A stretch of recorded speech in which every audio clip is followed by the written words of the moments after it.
How are you, first off? I'm great. That's glad to hear. I'm warning you all now, I'm probably going to start crying at some point because I'm very emotional right now, and I'm great. I feel you. Well, congratulations on your huge win tonight. Before AEW Revolution, we saw you in 2 pay-per-view matches that were absolutely brutal. Those type of matches take years off of people inside the ring. How many more of those type of matches do you have in you? Hopefully none, honestly. They're hard. It sucks when just like Kismet stuff sort of happens, you know, and it points you in a very brutal direction, you know. I think dog collar matches are stupid dangerous. I'm happy I still have all my teeth and I didn't even chip one today. But they're very brutal, and it's hard, I think, for fans to understand exactly how brutal they are. You know, I think most people have been punched in the face once or twice in their life, so they can kind of relate to that. But having like, you know, 12, 20 feet of loggers chain attached to your neck, it sucks, and it's one of those why am I doing this moments. But it's just kind of a love letter to Roddy Piper. I mean, my career, I had a couple of good dog collar matches with some good people, and it just kind of made sense to, you know, to tell that story. Thank you. In the back there, please. Oh, Righteous Reg of Pro Wrestling Illustrated and Graph City Podcast. Great match. It seems like you're having a lot of fun, even though it was super brutal, which is fun. Everybody got a little fake out with MJF and the cult of personality, but you pivoted and brought back the AFI thing. How important was it to kind of pay tribute to yourself with the gear and the theme and everything? I mean, it's pretty important, you know.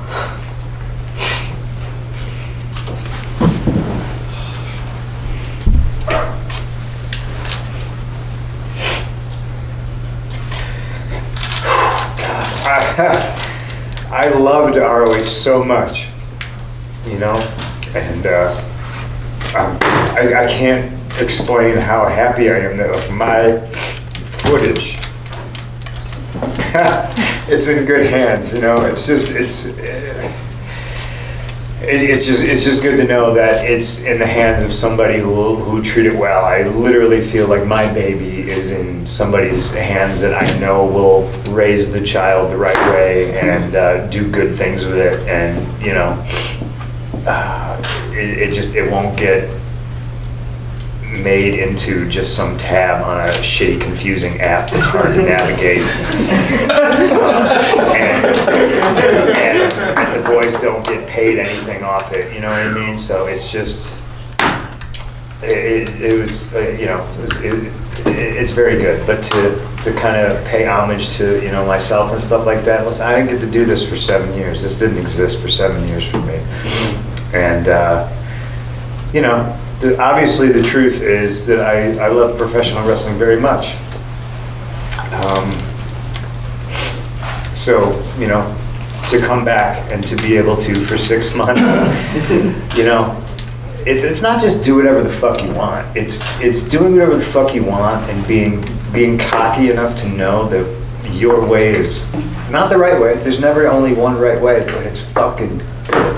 Yes. And to have somebody that listens to you, and to have somebody that can take an idea and make it even better, and just to have an open dialogue, not just with him, but with other people in the locker room. And it's just, it's great that you don't have to beat your head against the wall and explain, you know, like why your ideas are shitty and why I don't care who you think you are, that you don't know what you're doing. And it's nice. It's everything's just so great. I don't even know if I answered your question.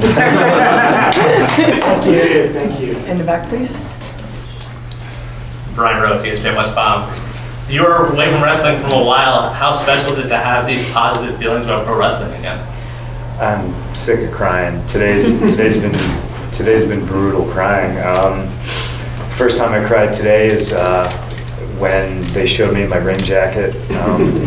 And They replaced the skull and bones with the silhouette of Larry. I started crying.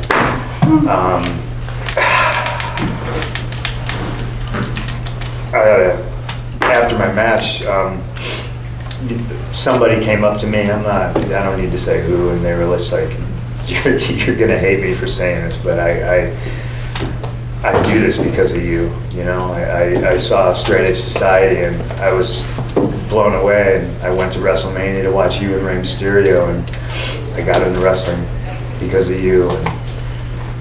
And I didn't know that this particular individual got into wrestling or anything because of me. So it's just, man, I'll put it to you like this. I love Bret Hart, and Bret Hart's career was cut short, and it's a goddamn tragedy because there's people that go over Saudi Arabia and they get paid millions of dollars, and you know that should have been Bret. You know, and I just feel super fortunate and grateful and appreciative that I got a second chance. You know, I'd give it up in a heartbeat to give it to Bret, but I'm going to enjoy it. And I just love that motherfucker so much. You know, like he's the greatest, and he was right. He was fucking Bret Hart is always right. Thank you. Nick?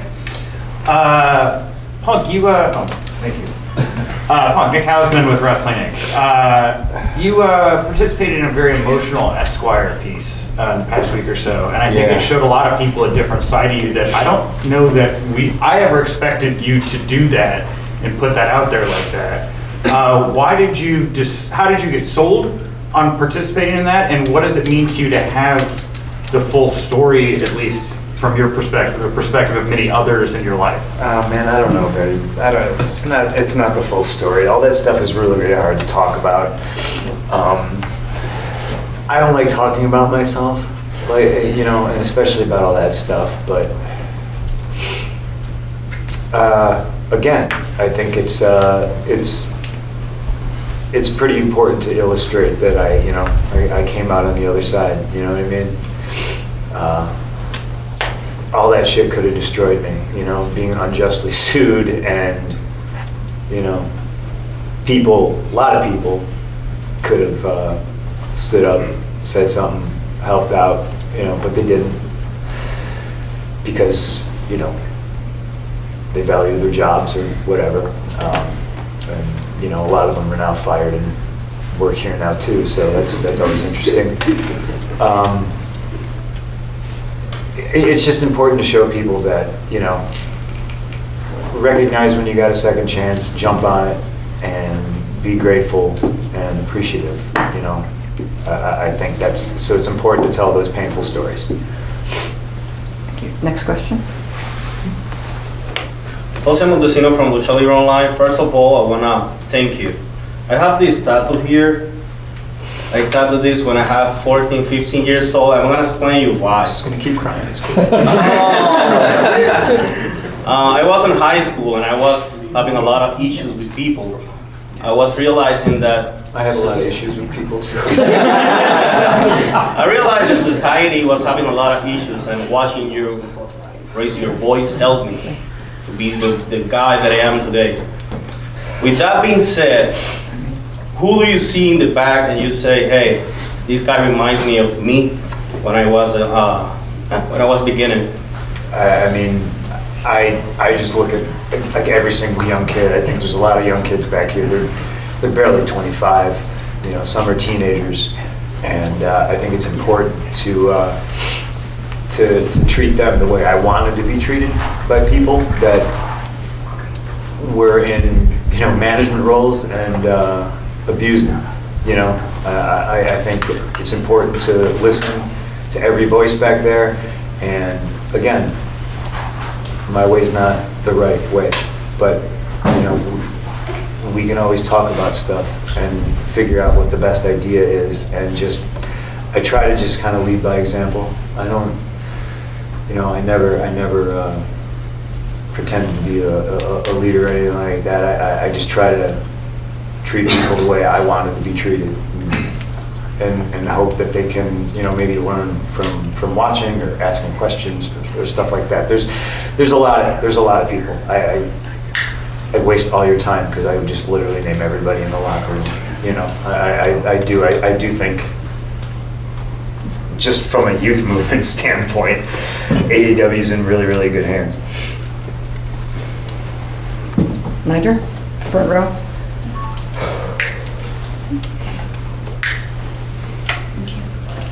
Thank you, Niger, Big O Belt Media.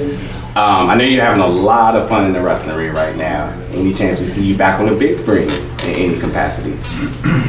Big screen or little screen?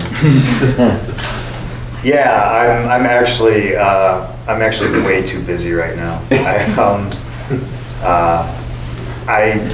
don't know how much I can talk about. So just know that I have too many jobs. And the answer to your question is yes, 100%, absolutely. Big and little screen. Okay, and one more question for Punk. Hold on for the microphone. We just do it right over here. Yep, just there you go. Bringing it back, Punk, it's Jay Reddick with the Orlando Sentinel. Bringing it back to tonight for just a second, talk to me about where the idea to tell this story through a dog collar match and some of the historical callbacks you guys had, where did that come from? I think a lot of it can maybe be a happy accident, but if we're gonna, God, I still feel weird about, whatever. Obviously, I love Rowdy Piper. I don't think it's a secret that MJF loves Rowdy Piper. I think it's important to, while telling, stories, so I can always go back to the bedrock of professional wrestling. And I think especially now that we live in such a weird time where there's professional wrestling fans and then there's the weird WWE fans, that's all they've ever seen. So they actually, it's like they don't know other stuff exists and they don't know that there's other ways of telling stories and doing things. And, so everything is just a love letter to professional wrestling. I think sometimes I can maybe be a little too cute for my own good, but I have the time of my life, and I think Rowdy Piper is one of the greatest of all time. I think Bret Hart was the greatest of all time. I think, Randy Savage is the greatest of all time. And there's a company out there that likes to spin their own yarns and have revisionist history about who truly is great and who, never existed. And we don't do that here. We don't pretend we live in a bubble. We live in the real world. So, Rowdy Piper's my hero. And I wish he was here because I would really like to see how disappointed he is in me right now. Thank you very much. Oh, is that it? I'm done? You can do more. You can do lead more. But I'm going to ask Sean why I haven't blocked on Twitter. You know why? I must have said something. I tweeted you about Joe Kenda. You talked about Discovery Channel. I swear I didn't. There's no way I block you because did you insult Joe Kenda? No, Joe Kenda's the legend. Are we? Am I wrong? I'm not a blocking guy. Okay. Hold on for the mic. Hold on, guys. Sean. Go ahead, John. Whatever you go Twitter, as long as you want. So look at this guy. We see you We're off the emotional clock, now. guys. We're off the clock. We see you emotional now. How were you when what was your reaction when you found out Tony was buying ROH? That had to be a pretty special moment. Like I said, I was relieved. Because obviously, let's talk facts. It was either Tony was going to buy it or Vince was going to buy it, and I don't want Vince to own any of my footage. He owns enough of it. He owns enough of it that I don't get paid off of. People need to understand that when I left, I was asking questions about the network, which had not been launched yet. I was saying, how am I going to get paid off this? We don't even understand what the pay scale is. I don't know if I get paid off a gate for a pay-per-view, off a buy rate for a pay-per-view. You guys already just throw darts at an imaginary board and you pay me whatever you want. I still get royalties. That's the only hard copy thing I see is DVD sales. So once all the DVDs go away and you're just putting stuff up on the network, I'm not getting paid. Or am I? Tell me, let's talk about it. Oh, my guy, you're good. Oh, yeah, don't worry about it. Don't worry about it. They couldn't tell me. And now I watch my royalty checks, which I still get, dwindle to nothing because they just put everything on the network. And the boys don't get paid. That's not just me. That's everybody. That's criminal. You can hand the mic to John. Hey, John Apple Podcast. I think a lot of us would agree that pro wrestling is kind of at its best when you emote something and the fans feel with the match that they're watching, and your feud with MJF was full of different individual moments like that.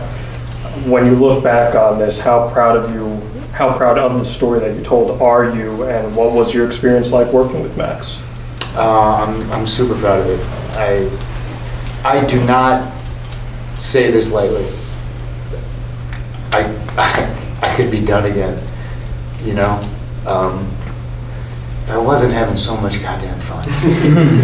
I feel this is taken away from me. I feel I got a second chance and I came back, and, you know, being the best is a subjective thing. I think some people, you know, I think Brian's the best. I think Brett's the best. Some people think I'm pretty good. But to be able to come back after 7 years and knock the dust off, I think I did pretty fucking good for a 43-year-old guy who didn't take bumps for 7-8 years. And I'll pat myself on the back for that one. You know what I mean? I'm still not as old as damn, what's his name? Who's in Roadhouse with Patrick Swayze? Terry. Not Terry. Sam Elliott? Sam Elliott. There you go. He was 45 days in Roadhouse. I still got Not time. as old as Terry Funk. I still got time. But yes, I do that. I wrestled Terry Funk when he was almost 60, so I'm okay. I'm doing good. Doing good. Okay, one more right here. Hi, my name is Justin from the Wrestling Classic. First things first, I want to say I started that page a month after you left, but it's because of you I got back into wrestling, so thank you. Also, I apologize that's the page MJF said got him to want to drive home and wrestle because it's fine. That was my bad. Max, you know, yeah. He owes me a lot. But that being said, secondly too, I want to say as a Canadian, I'm very happy how much you love Bret Hart. That's really cool. But lastly, at the end of the match, you kind of made a signal that you want to go for the championship. Is that something we'll be looking forward to soon? I mean, I think so. I mean, there's people that want to wrestle here, you know, just for wrestling's sake. But after a while, you know, you gotta. I don't know if I have. I don't know how much time I have. I don't know how many matches I have left. So if I'm not working my way towards the title shot, if I'm not trying to be where Hangman is, I don't know what I'm doing. So I do think that is something that might happen. Keep your eyes on it. I don't know. There's a ranking system here, so I think I'm doing pretty good. And we'll see what I like Hangman though. See, that's the problem, you know. It's a lot easier to wrestle somebody when you hate him, but I like that cowboy. Here we go. Joel. Thank you. Hi, Joel Torres from Contralona. Every day we learn. We learn something different. Did you learn something working with Maxwell, and what's that thing that you learned that you can share with us?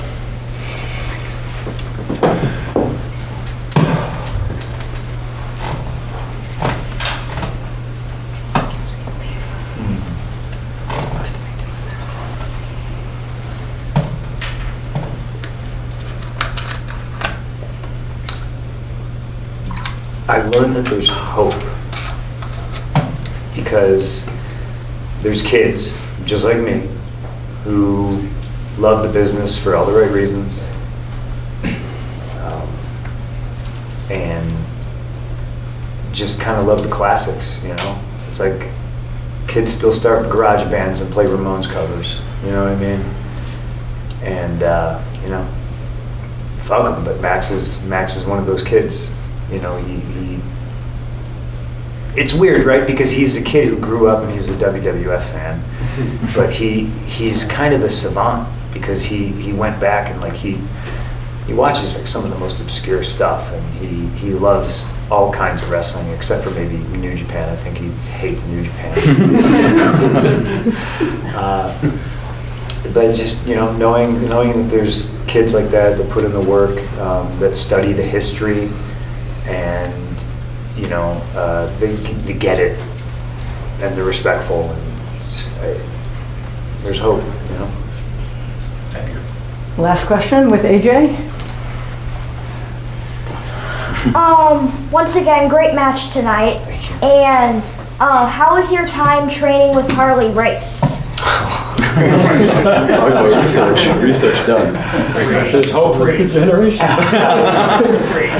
I thankfully I never actually trained with Harley. He would just book me on his shows, and he would throw up in my car, and I would ride on his boat, and the most horrible thing that would happen is he would just drive the boat, and every time he said beer, I had to hand him a beer, and I was always like, maybe you shouldn't be driving the boat. But just being in his house, it's weird, right? Do you ever get hit with a stun gun? No? I don't recommend it. Shut your whole body off. I thought I pissed myself, but he hit me in the butt with it. It's not fun. But that's kind of cool, right? Because Harley Race liked me enough to zap me with a stun gun. I think that's pretty neat. But I did learn a lot from him. He refereed a bunch of my matches. There was one particular match, I think every time I got taken over in a headlock takeover, he would bend down and he would check on me. He'd be like, "What do you say?" And he would stick both his fingers up my nostrils, and it was awful because he had gigantic hands. He would just jam his middle finger and his pointer finger like in my nose, and it sucked. But I just being around him, I learned a ton from him. He was a pretty hard trainer, so thankfully I never had to roll around and take bumps. But just being on his shows, he was the man. This is peeling back the curtain. I'm not supposed to say words like this, but he's the guy who taught me how to make a blade, and I think he would be pretty goddamn proud of me right now. Thank you. This poor guy looks so worried. Let's get him out of the way. Yeah, you got it. Orange laser, it's hot as fuck in here. This poor guy. Last question. Thank with our, you with so our, much, Punk. Spencer Valdez, NSM Today at UCF. You've previously gone on record mentioning professional wrestling as one of the great original American art forms, along with comic books and jazz music. And I noted during your match, and as well as Danielson versus Moxley tonight, that there is something delightful akin to jazz music in watching two competitors figure it out in the ring with their psychology. What are some correlations that you can make between professional wrestling and jazz? Great. Well, my deep jazz background. You could have said comic books, and I could have spun that yarn. Comics works too. I mean, good and evil. Bad guys versus good guys. Comic books is pro wrestling. Larger than life characters, but also characters people can identify with. Some people love the Incredible Hulk. Nobody here knows anybody that's the Incredible Hulk, but everybody here knows somebody who's Peter Parker, everyday kid, got a big secret. Great power comes great responsibility. Just stuff like that. I think